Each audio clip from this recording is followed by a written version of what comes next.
کہ رسول اللہ صلی اللہ علیہ وسلم نے ارشاد فرمایا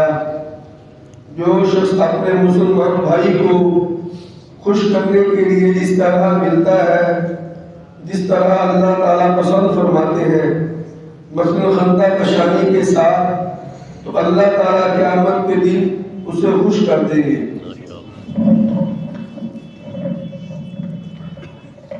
صلی اللہ رسول الکریم بعد حضرت انس بن مالک رضی اللہ تعالیٰ عنہ عظیم الشان صحابہ میں سے ہیں۔ 10 سال کی عمر میں پیغمبر اسلام کی خدمت میں آئے اور 10 سال ہی خدمت میں رہے۔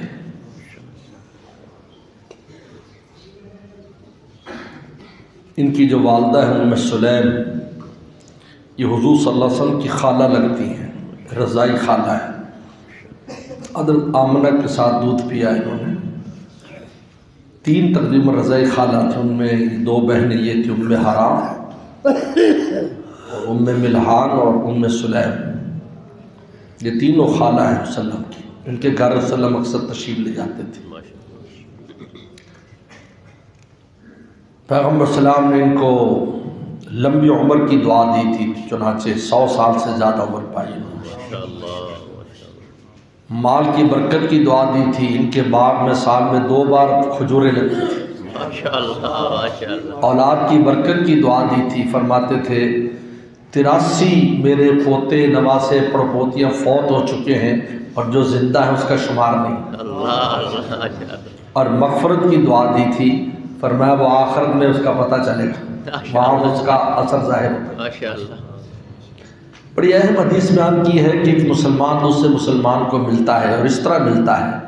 جیسے اللہ چاہتے ہیں، تو اللہ قیامت میں اس مسلمان کو خوش کر دیں گے۔ یہ مفت کی نیکی، مفت کی نیکی، کوئی پیسے نہیں۔ اس کہتے ہیں ادخال السرور فی قلب المومن صدقۃ،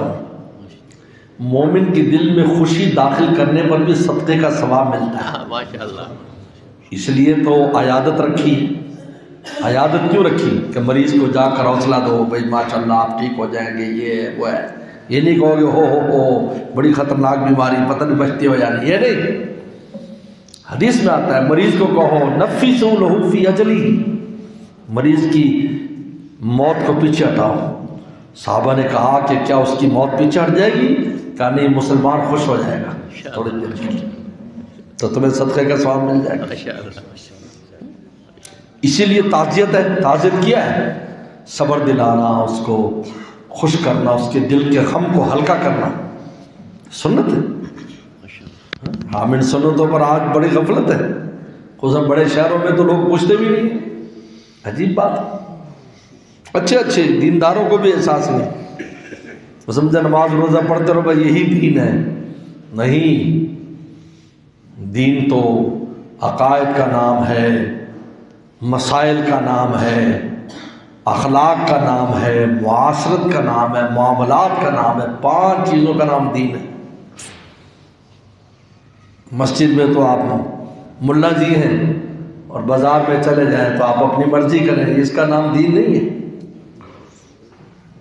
اخلاق نہیں ہے، اخلاق کی بڑی کمی ہے۔ ہمارے والد صاحب مولانا نیاز مصعب رحمۃ اللہ علیہ ایک اجنبی آدمی تھے جو یہاں آئے، چین کے رہنے والے ہمارے والد، چین سے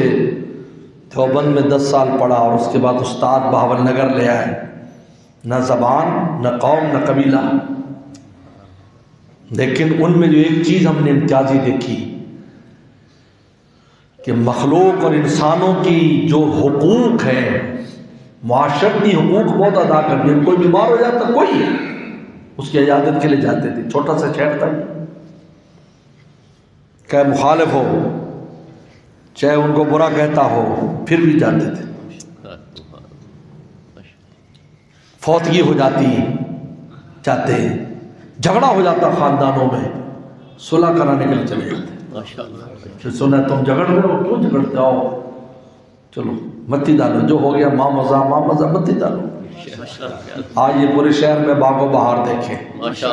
یہ مسجد بھی ان کا صدقہ جاری ہے۔ یہاں ہمارے والد صاحب 1948 کے بعد کافی سال یہاں امام خطیب رہے، سید بدر عالم میٹھی رحمہ اللہ یہاں شہر کی ساری مسجد دیکھ لیں، یہ سب انہی کی تعمیر، انہی کی بنیادیں رکھی، اس لیے مسجد سب سے زیادہ ہمارے شہر میں مسجدیں جہاں تبلیغی جماعت جاتی ہیں، یہ جماعت والے بیٹھے ہیں، پوچھ لو ان کو، ہر بڑی مسجد ہماری اخلاق تھے، لوگ ان سے جڑ گئے، فوراً جڑ گئے حالانکہ، اور فرماتے تھے کہ میں نے ایسے زندگی گزاری ہے کہ ہر قبیلے کا میں فرد ہوں، ماشاءاللہ، ہر قبیلے والے ہمارے ہیں، ہر قبیلے جتنے بھی یہاں قبائل ہیں مختلف قومیں، ہر کہتے تھے وہ ہمارے بڑے، ہمارے بڑے، ہمارے بڑے، آج ہمیں بھی اپنا بڑا سمجھتے ہیں اسی وجہ سے، والد صاحب کی وجہ سے، یہ ہے اس کی اہمیت ہے، اڑوس پڑوس کا خیال کریں، اس کو خوش کریں، خندہ پیار ملے۔ حضور صلی اللہ علیہ وسلم کو اتنا غم ہوتا تھا، متواصل الاحزان حدیث میں آتا ہے، ہر وقت غمگین رہتے تھے، دائم الفکرت، ہر وقت فکر ہے، دنیا میں آخرت کی فکر ہے، بند امت کا کیا ہوگا، لیکن جب بھی کوئی ملنے آتا آپ کے چہرے پر مسکراہٹ ہوتی تھی، ماشاءاللہ، غم کا اظہار نہیں کیا، بالکل ایسے کر کے بیٹھے، کبھی کبھار ایسا قصہ ہوا ہے، ورنہ جب بھی کوئی آتا تو آپ کا مسکراتا چہرہ دیکھتا تھا،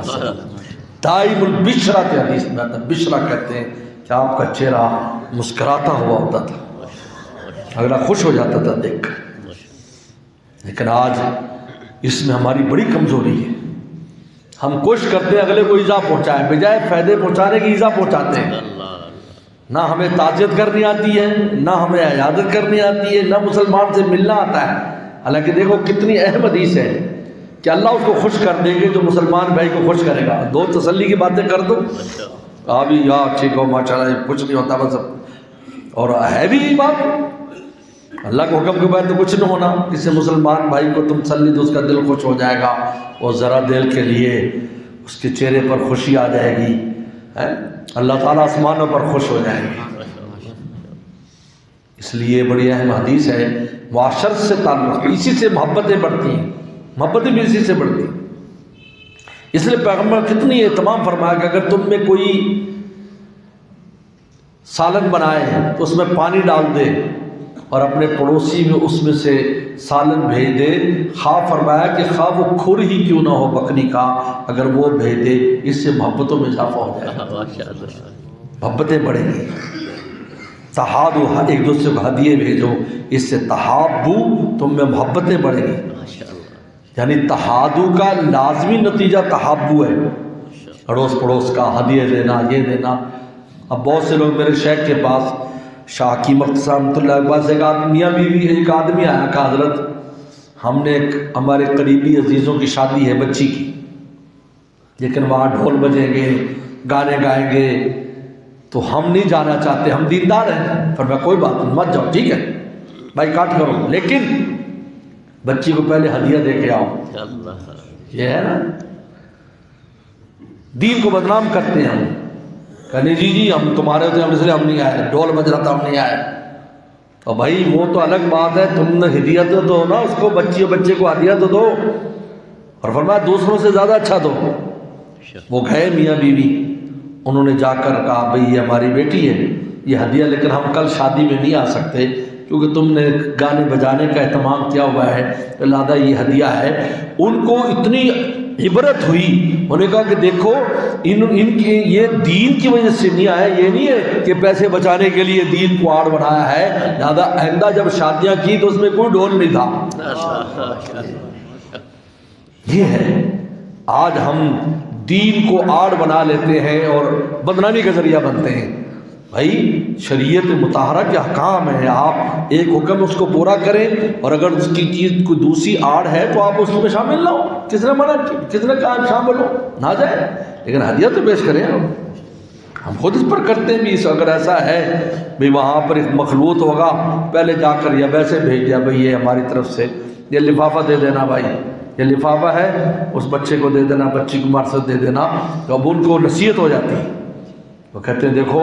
یہ نہیں ہے کہ دین جی ہم دیندار ہیں ہم نہیں آئیں گے، لہذا ہدیہ بھی نہ دے، تحفہ بھی نہ دے، ایسا نہیں، تحادو تحابو۔ لہذا اس انس مالک کی روایت کی بڑی اہم نصیحت ہے کہ مسلمان جب آپس میں ملے تو اس انداز میں ملنا چاہیے جیسے اللہ تعالیٰ چاہتے ہیں، خندہ پیشانی سے ملے، اچھی بات کرے، چبھتی بات نہ کرے، یہ بڑے آج لوگوں کا جی منہ پہ بات ہوئی، میں نے منہ پہ بات مار دی، یہ کوئی کمال ہے؟ یہ کوئی کمال ہے؟ منہ پر بھونکنا تو کتے کا کام ہے جو منہ پر بھونکتا ہے، مومن کا کام ہے، برداشت کرو۔ حضور صلی اللہ علیہ وسلم کے پاس آدمی آیا، آپ نے فرمایا یہ بہت برا آدمی جو آیا ہے، اما عائشہ سے کہا ثم الان له القوم، لیکن پھر آپ نے اس سے نرم بات کی، نرم بات کی۔ اس لیے کہ اللہ والے کہتے تھے کہ فرعون سے بڑا بدماش کون ہوگا جو بچوں کو ذبح کرتا تھا، لیکن قرآن نے کہا قولا لہ قولا لینا، اے موسیٰ ہارون اس سے نرم بات کرنا۔ یہ تو مسلمان بھائی یہ جیسے تو بات کر رہا ہے، قولا لہ قولا لینا، فرعون سے کہا، حالانکہ فرعون قاتل تھا بچوں سے بیان کا، لیکن اس کو قولا لہ قولا لینا۔ ہمارے والد صاحب فرماتے تھے کہ کیل لے گو نا، کیل، اور پتھر میں مارو تو کیل مڑ جائے گی، لیکن درخت کی جڑیں نرم نرم ہوتی ہیں لیکن پتھروں کے اندر جگہ بنا لیتی ہیں۔ ہمیں مثال دیا کرتے تھے کہ نرمی جو ہے وہ پتھر کے اندر بھی جگہ بنا لیتی ہے، اور سختی سے اگر کرو گے تو کیل بھی مڑ جائے گی، تمہاری ٹوٹ جائے گی، پتھر کا بھی نقصان ہوگا، کیل کا بھی نقصان ہوگا۔ اور اگر نرم اور محبت سے چلو گے تو پتھروں کے اندر آپ دیکھو، آپ بیج ڈال دیں پتھر پر، اور وہ بیج پھر اس میں سے جڑیں نکل کر اس پتھر کو پکڑ کر بالکل اندر چلی جاتی ہیں، اور اس کے اوپر یہ جتنے درخت کھڑے ہیں لمبے لمبے درخت چیل دیار کے، آپ پہاڑی علاقوں میں چلے جاؤ، شمالی علاقوں میں، تو آپ دیکھو گے وہ نیچے مٹی تھوڑی ہے، پتھروں کے اندر کھڑے ہیں، پتھروں کے اندر۔ یہ ہمارے والد صاحب فرماتے تھے کہ نرم رویہ اور نرم بات وہ پتھر کے اندر بھی جگہ بنا لیتی ہے۔ صلی اللہ علیہ وسلم آپ کو عمل کی توفیق عطا فرمائے۔